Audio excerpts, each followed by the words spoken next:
Right now, somewhere in your body, a chemical alarm is going off. You did not ask for it. You did not trigger it on purpose. Your palms are damp before you even open that email. Your heart moves faster before the meeting even starts. Nothing in the room is hunting you. There is no lion behind the door. There is no cliff edge under your chair. And yet your body is preparing for one anyway. Somewhere inside your skull, a very old system just made a very old decision, and it thinks it just saved your life. What if none of this reaction actually belongs to you? What if it belongs to someone else, wearing your face, still standing on a grassland 60,000 years ago? Because the strange part is not that your brain reacts this way. The strange part is how often it gets it wrong, and how little that seems to matter to it. A stranger's tone on a phone call can trigger the same chemical flood as a predator moving through tall grass. A red notification bubble can hijack the same circuitry once built for spotting smoke on the horizon. A silence after you send a message can feel, to your nervous system, like being left alone outside the group at nightfall. A stranger's glance across a room can register, for one full second, as a threat worth preparing for. Somehow, a system built to keep a small, slow, clawless primate alive on an open plain is now running your inbox, your group chats, your Sunday nights, your entire week. And it never got the memo that the world changed. It still checks in constantly. It still overreacts on schedule, every single day, dozens of times a day, usually over nothing. Why would evolution build something so easy to fool? Why would it leave you with an alarm that cannot tell the difference between a predator and a text message? The answer starts almost 2.5 million years ago, long before cities, long before farms, long before anyone wrote a single word down. For most of that stretch, small bands of early humans moved across open grassland and savanna in East Africa, exposed, slow on foot, and armed with nothing sharper than a sharpened stick. Big cats hunted at dusk when the light made them almost impossible to see against the grass. Venomous snakes hid at ankle height in exactly the kind of undergrowth people had to walk through every day. Rival groups sometimes meant violence, and getting separated from your own group after dark could simply mean death by morning. In that world, a nervous system that reacted instantly and asked questions later had an enormous advantage over one that paused to think things through calmly. In the 1990s, psychologists Leda Cosmides and John Tooby gave this idea a name that stuck across the entire field of evolutionary science.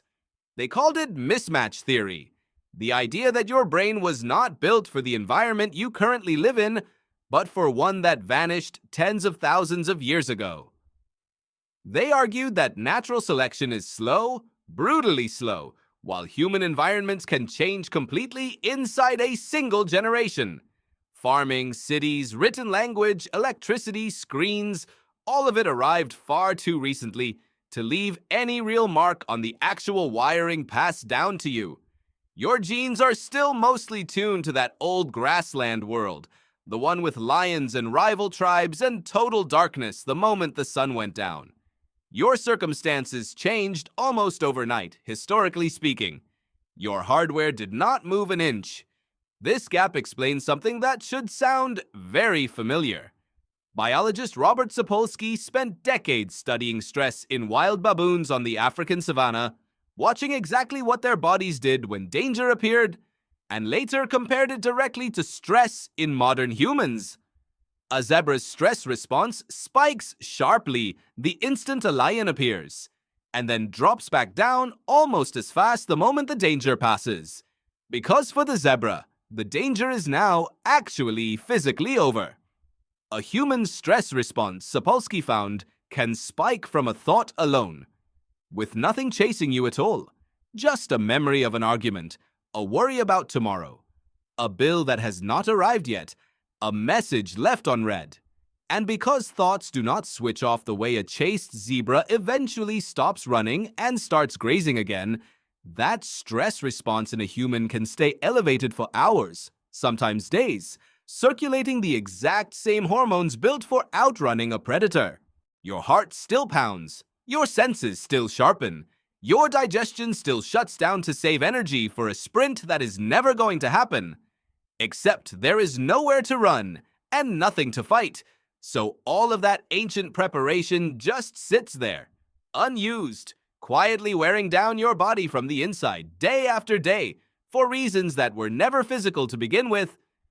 Here is the actual mechanism behind why the alarm keeps firing on things that clearly are not threats. Evolutionary psychiatrist Randolph Nesse described it with something he called the smoke detector principle. A smoke detector is deliberately built to be oversensitive on purpose. It is far cheaper for it to go off from burnt toast 100 separate times than to fail to sound during one single actual house fire. Natural selection built your fear response according to the exact same math. A false alarm that makes you flinch at a strange sound in the dark costs you almost nothing at all. Missing one real predator, even a single time, could cost you everything permanently, along with every future generation that would have come from you afterward. So evolution did not build a system tuned for accuracy. It built a system tuned purely for survival. One that would rather be wrong constantly than be wrong even once. That trade-off kept early humans alive for hundreds of thousands of years across an unforgiving landscape. But it also means the exact same circuitry now treats a passive-aggressive email, a slow reply, a stranger's raised eyebrow, as if it might genuinely be the thing that gets you killed this afternoon. There is a second piece to this, one anthropologist Robin Dunbar's research helps explain. Dunbar found that humans evolved to comfortably track relationships within groups of roughly 150 people, the rough size of an ancestral band. Your social alarm system was calibrated for exactly that scale, a tight circle where everyone's opinion of you carried real physical consequences for your survival. Now that same system is asked to process input from thousands of strangers online, comments, likes, silence, comparison, all day, every day at a volume it was never designed to handle. It still reacts to each one as if your entire tribe were watching and judging. Because for most of human history, that was exactly what was happening whenever someone reacted to you at all. Which brings the whole picture back to right now. Back to your actual daily life. Your ancestors needed that alarm to survive a genuinely dangerous physical world, one with real teeth and real claws hidden in it.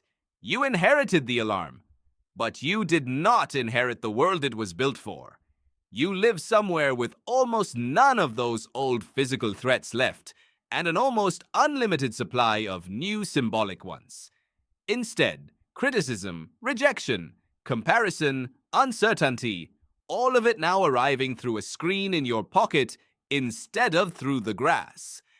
Your nervous system cannot tell the difference between a genuine emergency and a notification, because as far as its ancient design is concerned, threat is threat, and the safest move has always been to react first and sort it out later, calmly, afterward, if there even is an afterward. That is not a flaw in you personally. It is not weakness, and it is not something broken that needs fixing through willpower alone.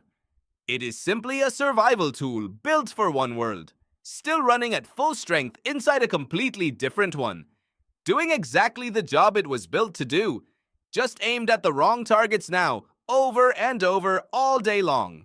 So the next time your chest tightens over something that, deep down, you already know cannot actually hurt you, that is not proof that something is wrong with you. That is 60,000 years of grassland instinct still standing guard at its post, still doing its job a little too well for the world you actually live in now. Right now, somewhere in your body, that same old alarm is still going off, and now you finally know exactly whose voice it is.